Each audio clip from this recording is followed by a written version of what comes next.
तो इस वीडियो के अंदर हम जानेंगे कैसे हम किसी भी वेबसाइट को ब्लॉक करते हैं यूजिंग फोर्टिगेट फायरवॉल। तो ये हमारा सेटअप है। हमारी फोर्टिनेट फायरवॉल इंटरनेट से कनेक्टेड है और ये फायरवॉल से हमारा पीसी कनेक्टेड है। तो यहाँ पर मैं पीसी को ओपन कर लेता हूँ, क्रोम को ओपन करते हैं और कुछ वेबसाइट को हम ओपन कर लेते हैं। तो विकिपीडिया, यूट्यूब, फेसबुक और लास्ट हम ओपन करते हैं ट्विटर।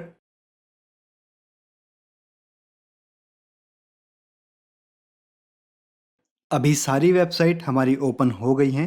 अब फायरवॉल के अंदर हम रूल बनाएंगे और वेबसाइट को ब्लॉक करेंगे। तो ये हमारे फायरवॉल का डैशबोर्ड है। सबसे पहले हम सिस्टम के ऊपर क्लिक करेंगे, फीचर विजिबिलिटी। यहाँ पर हमको सिक्योरिटी फीचर्स के अंदर ऑप्शन मिलेगा वेब फिल्टर। तो सबसे पहले ये ऑप्शन हमारा अनेबल होना चाहिए। इसको हम अनेबल करेंगे और अप्लाई के ऊपर क्लिक करेंगे। इसके बाद हम आ जाएंगे सिक्योरिटी प्रोफाइल्स के ऊपर, वेब फिल्टर। यहाँ पर हमको 3 डिफ़ॉल्ट टेम्पलेट्स मिल जाती हैं, इनको हम नहीं छेड़ेंगे। यहाँ पर ऑप्शन है क्रिएट न्यू, इसके ऊपर हम क्लिक करेंगे। यहाँ पर हम प्रोफाइल को नाम दे देंगे। जैसे अभी हम ट्विटर को ब्लॉक कर रहे हैं, तो यहाँ पर मैं नाम दे देता हूँ ब्लॉक ट्विटर।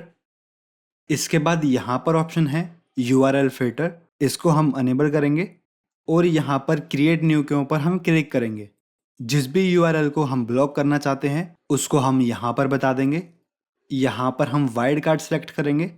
वेबसाइट को हम ब्लॉक कर रहे हैं तो एक्शन हमारा हो जाएगा ब्लॉक।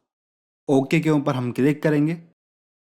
यहाँ पर ओके के ऊपर हम क्लिक करेंगे तो ये वेब फिल्टर प्रोफाइल हमारी क्रिएट हो गई है।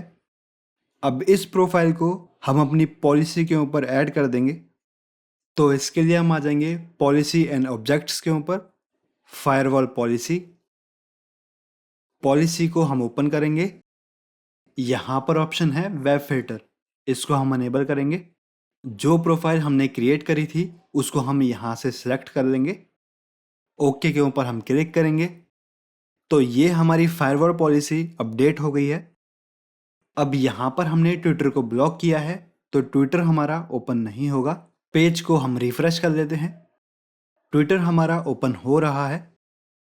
हम फायरवॉल के ऊपर आएंगे। यहाँ पर हम एक कमांड रन करेंगे, डायग्नोज सिस्टम सेशन क्लियर।